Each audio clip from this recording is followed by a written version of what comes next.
Hello everyone, welcome back to another day of my life. আজকে খুবই একটা informative vlog নিয়ে তোমাদের সাথে চলে এসেছি শেয়ার করব বলে। আজকে হচ্ছে একটা এমন দিন যেটা আমরা অনেক দিন ধরে ওয়েট করছিলাম। আমরা অনেক দিন ধরেই প্ল্যানিং করছিলাম যে আমরা আদ্যাপীঠ মন্দির যাব। বাড়ির এত কাছে থেকেও আমরা যেতে পারছিলাম না অনেক দিন। আজকে মা ডেকেছেন, তাই জন্য যেতে পারছি। সো চলো স্টার্ট করা যাক। আজকে এই মন্দিরে যাব বলে সকালবেলা উঠে পড়েছি আর রেডি হয়ে গেছি, দেখতেই পাচ্ছ। আর আমার বাড়ি থেকে আদ্যাপীঠের মন্দিরের ডিস্টেন্স হচ্ছে জাস্ট 35 মিনিটস লাগে, আর জ্যাম থাকলে 40 to 45 মিনিটস। আর এটার পারফেক্ট লোকেশন আমি তোমাদেরকে সেরকমভাবে বলতে পারছি না, বিকজ আমি নিজেই ক্যাবে গেছিলাম। তো দক্ষিণেশ্বর মন্দির থেকে জাস্ট 1 থেকে 1.5 কিলোমিটার রাস্তা। তো আমরা ফাইনালি পৌঁছে গেছি আদ্যাপীঠ মন্দিরে। আর আদ্যাপীঠ মন্দিরটায় পৌঁছে ওখানে দেখলাম যে আমি ফার্স্ট টাইম গেছি, আমার মা বাবারা আগেও গেছেন।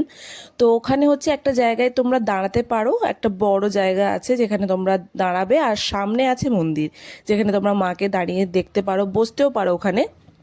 তারপরে দেখতেই পাচ্ছ এখানে অনেক লোকের ভিড়, আর এটা হচ্ছে সেই মন্দির, মায়ের মন্দির।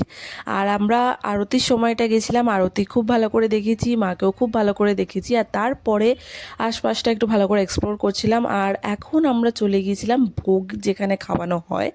ফার্স্ট অফ অল আমরা ওখানে কাউন্টার থেকে 80 টাকা করে টিকিট কেটেছিলাম।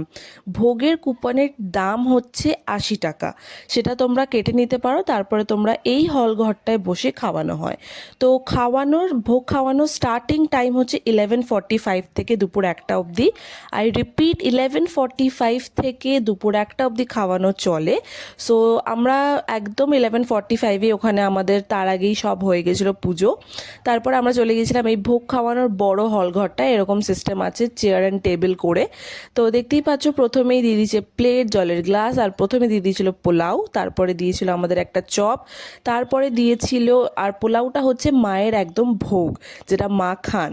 তারপরে আমাদের দিয়েছিল হচ্ছে খিচুড়ি, 2 রকমের তরকারি, চাটনি, পায়েস, মিষ্টি, পাঁপড়।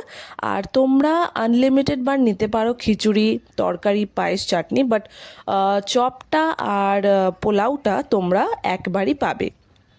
তারপরে ওখানে ভালো করে খেয়ে আমরা বেরিয়ে পড়েছিলাম। বেরিয়েই তোমরা দেখতে পাবে পাশে হাত ধোয়ার জায়গা আছে, আর ওখানে জুতো রাখারও কাউন্টার আছে, তোমরা ওখানেও রাখতে পারো। আর পার্কিংয়ের এরিয়া অনেকটা বড় আছে, সেটাও তোমরা দেখতে পারো। আর আমরা গিয়েছিলাম মন্দিরের একদম ভেতরে, যেখানে মায়ের ভোগ রান্না হয়। সেখানেও দেখলাম যে মায়ের ভোগ রাখা আছে, রামকৃষ্ণদেবের ভোগ রাখা আছে।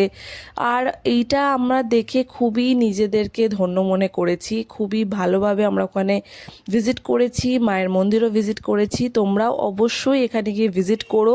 আর এটা হচ্ছে ভোগ খাওয়ানোর একদম মেন গেটটা। সো আজকের জন্য এতটাই। দেখা হচ্ছে তোমাদের সাথে আবার একটা নতুন মিনি ব্লগে। ততক্ষণের জন্য আমার চ্যানেলটাকে সাবস্ক্রাইব করে নিও।